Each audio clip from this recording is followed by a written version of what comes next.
Welcome to Season 2 with the Market Mystics, where we discuss and redefine markets, wealth, and trading on Earth as it is in heaven.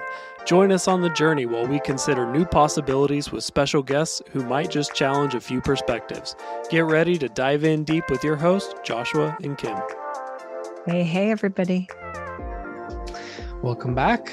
We're excited to continue kind of the conversation that we had on Thursday with you guys about money and the lottery winners and setting up channels and flow and plans and those things.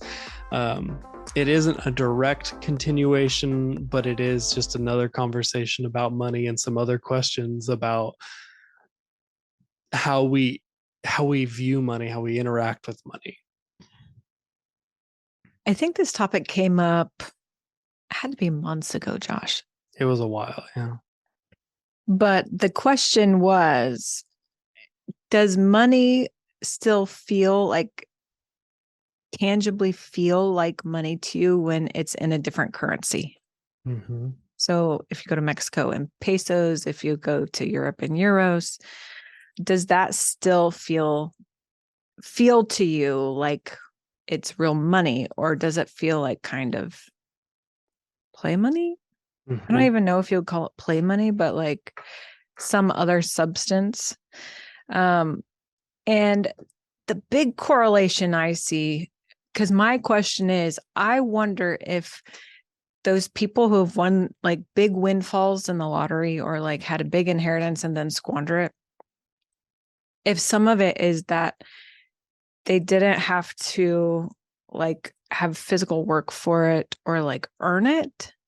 And so it doesn't feel like what they've always had money feel like to them. And so then does it feel more like kind of monopoly money or like fun money or just something that comes and goes? Like, does it just feel different? Play a different role that way? I don't know.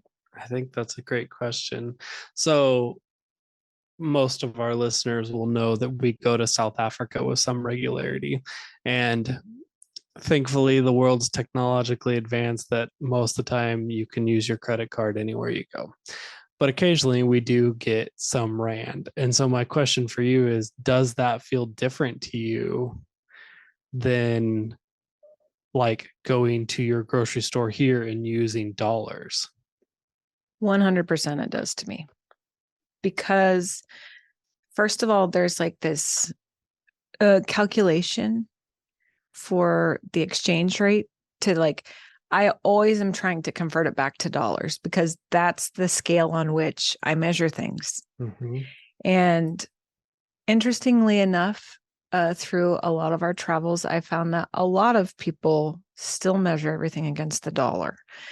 Originally, I thought it was just because I'm an American and that's the only currency I've ever used. But as you know, a lot of the world's markets also measure everything in dollars. So, like every time we go to South Africa, I have at least 4 or 5 people tell me what the current exchange rate is.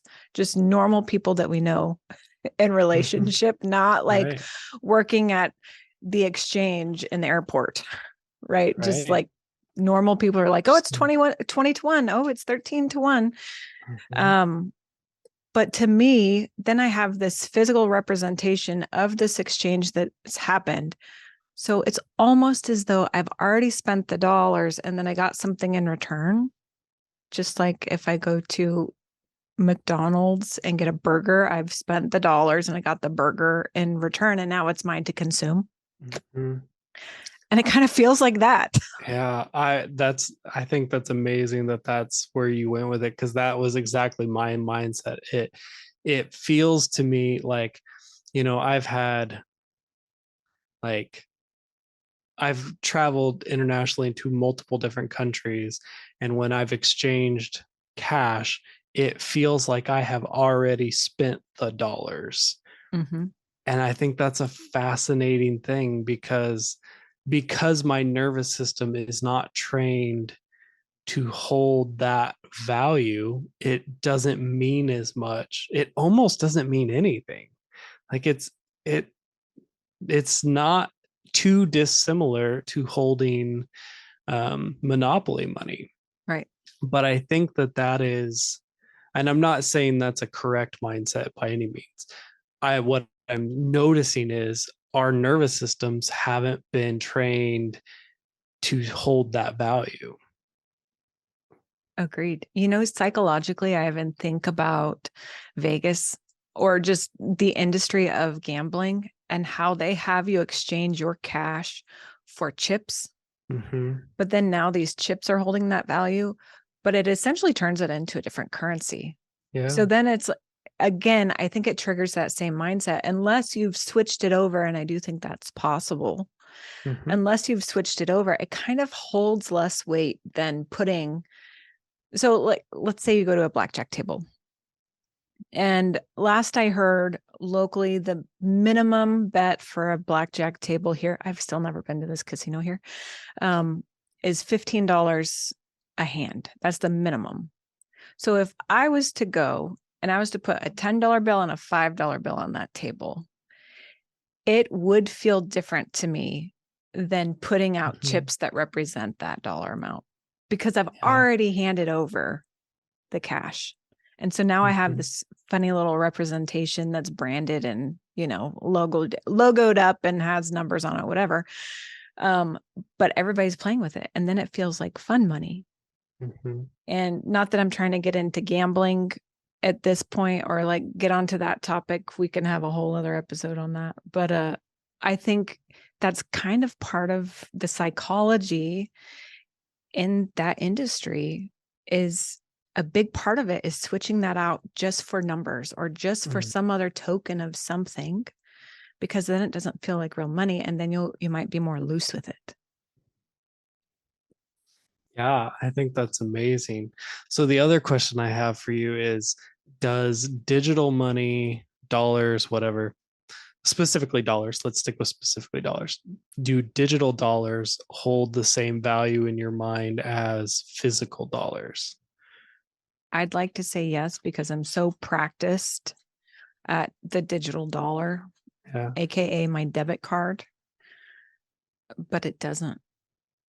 You asked the question and I think, no, it doesn't. I will hold on to cash in my wallet and not want to spend it and be far more choosy on what I spend it on than if I'm using my debit card. See, I think that's really interesting because I'm almost the opposite. Really? Like I have grown so much accustomed to the digital dollar that when I have cash, it sort of feels like, well, this isn't going to affect my bank account because it's like it's not there. And so it's sort of like not secret money, but like money that's not reflected anywhere other than just in my wallet. Sure. And I think that that's like really what I'm picking up from this is just you can train yourself to either recognize value or not recognize value. And it makes me think, like, a couple years ago when like NFTs and cryptocurrency was just everywhere, what that was an expression of is people saying, I'm finding value in this. That's what that's an expression of. And I think what I'm learning is we can choose to train ourselves to see value in different things. And there definitely is an importance in training yourself to see value in your country's fiat currency. Like, that's, if you're going to live in your country, that is an important aspect. I think it is also important to start to train yourself to see value in other areas, because even if it doesn't hold the same weight as your fiat currency, it will impact the way you deal with it. Like food, I think, is a good example. Like, I know I have gone to the grocery store, purchased food, let it sit in my cabinet, go bad, and throw it away. It's because I didn't hold value of that. Mhm. And I just think there's lots, like the examples are endless, like clothes and like everything that we have has value if we can see that value. Mhm. It's true. I I am thinking of a lot of different things right now, but I can't help but think about branding and logos and how I can see someone wearing a Gucci belt and I know what value that holds versus the same materials made into the same purpose of product that someone bought from Walmart, worn in the same manner, but I know it's not Gucci. And so the value then is diminished on it. Sure. But it's because of perception. It is because I've been trained to recognize those double G's and be like, ooh, that's a Gucci belt, right? And immediately know that it holds more value than that one that has 2 rings and looks exactly the same from Walmart. You know what I mean? And so you absolutely, like, if you're thinking, I don't know if I could be retrained in knowing how things do or don't hold value, look at branding, because we're trained every day to recognize things as more valuable or less valuable. I was just before we got on this recording, I was just telling Josh that a certain product, I'll just tell you all about it. Okay. I'm somebody who really likes a good sale because I also see the status of a product, but I also don't want to put so much of my value into that, though I might appreciate the product. A few months ago, I just learned of the craze that is the Stanley Cup, which I didn't realize was a thing. I'm just not huge on social media. That's just not been a thing. I know that it is like a thing right now. I didn't know that until my husband gave me one. And he's like, oh my gosh, did you see it's a Stanley Cup? I'm like, oh, terrific. And then he had to tell me about it. But then I learned about it. I started seeing them everywhere. Well, today, so there's a high price on these things because they're very wanted and they sell out quickly, yada, yada, yada. Well, today I just found a place that is selling like 20 different colors for $5.99 a piece, which made me think, well, maybe I should stock up. But it's only because of the status that has been put on it. People say this holds value, and so it does. And now all of a sudden, in the amount of time that it took, I don't know, a couple months, things have shifted in my own mind to say, oh, this does hold value. You know what I mean? But taking that principle, I think we can look at other aspects of our life. One of the things that I've also really shifted into finding value in is my time. Gosh, I don't even know when this was, probably 2.5 years ago. I went through this time of really shifting and realizing that my time was actually my most precious resource that I have. It isn't dollar bills. It isn't, I don't know, all these other things that could hold the highest value in your life. But for me, it's time, because you get to choose where you spend it, how you spend it, who you give it to. And for most people, that is a very limited resource, right? You have so much of it in a lifetime, and where you choose to spend it is where you're placing value. And so I had this whole shift of like, it's not even about the dollar bills spent, it's about the time spent. What am I investing my time in? And that shifted a whole lot of things too. So it doesn't even have to be from like some consumerism thing, but there are ways that you can shift how you think about those things that hold value and how you spend them and make them, like, I can go to South Africa and I can train myself to find those physical rand to hold value like the dollar bill does to me. But it just takes a mind shift. Is it possible? Yes. Have I done it yet? No. But it's possible. It is possible. And just like we say all the time, awareness is the first step. So just understanding that this is a thing is the first step in doing something about it. That's true. Let me ask you a question. Mhm. This is something we used to talk about a whole lot, and we haven't talked about a ton lately, but we love cryptocurrency. We do love cryptocurrency. How has this whole concept revealed itself to you with cryptocurrency? Mm. Does it feel like fun money or like this intangible thing, and so it doesn't hold as much value? Or has it kind of ranked up at all for you? Some of both, I would say. Like, I would say there are a few cryptocurrencies that I hold that I feel the weight in value. And there's also been meme coins that I invested in just to see what happened. Mhm. And that holds way less value to me than anything else. And that's, yeah, it's interesting to pay attention to that. I think it's something to note and to kind of pay attention to, because like,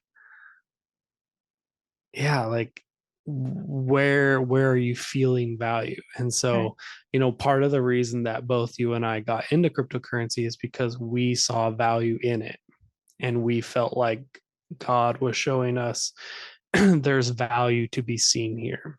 Right. And so there are, like, I definitely have some investments there that I'm like, oh yeah, this feels real, this feels weighty, and um I understand it.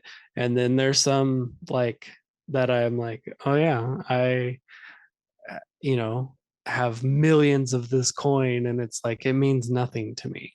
Like, Same. Are you willing to share any of that without sharing investment or any kind of advice? Like this you is mean like particular coins? yes.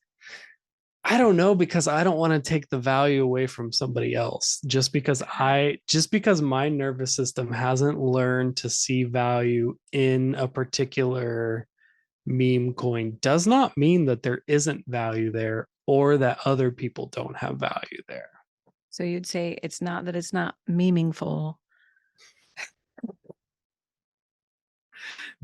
Yes. Okay, that's wisdom. I was ready to just like talk all about it. I will tell you the one that, because I'm very similar. There are some that just, I have them, I hold them. I don't have much of myself invested in that. Like it's Mm, there and it's fine. And I have others that I'm like, if I'm selling stuff, I am not selling this. I am holding this and it is like precious to me. And I will tell you, one of those is Bitcoin. mm, Like Bitcoin is one that I do not want to get rid of, but it's because there's something in me that believes that it holds value. And it may only be in my life, but I think that's okay, because I also think there's a whole aspect to this about finding what holds value for you mm-hmm. and not allowing someone else to determine whether it's valuable or not. You know, Yeah. it's kind of like me Yeah. saying, oh, my time is my most valuable resource. Just because it's not yours doesn't mean that there's something wrong. It just means that you have something else that holds higher value. And that's okay. But make sure you know what holds value. Right? Yes. Yeah. Like, yeah, I think understanding where your value is, that's important. Yeah, for sure. Hmm. This was an interesting conversation, Joshua. We've I had kind some of good ones. agreed. I kind of like getting back into the finances of things. Yeah. It really is always underlying for us. I don't want to make anyone think that finances are like what rules everything, because that's not the intention. It's just that it's something that we're both really called to. And so then we tend to have this passion that's underlying for it. Mm-hmm.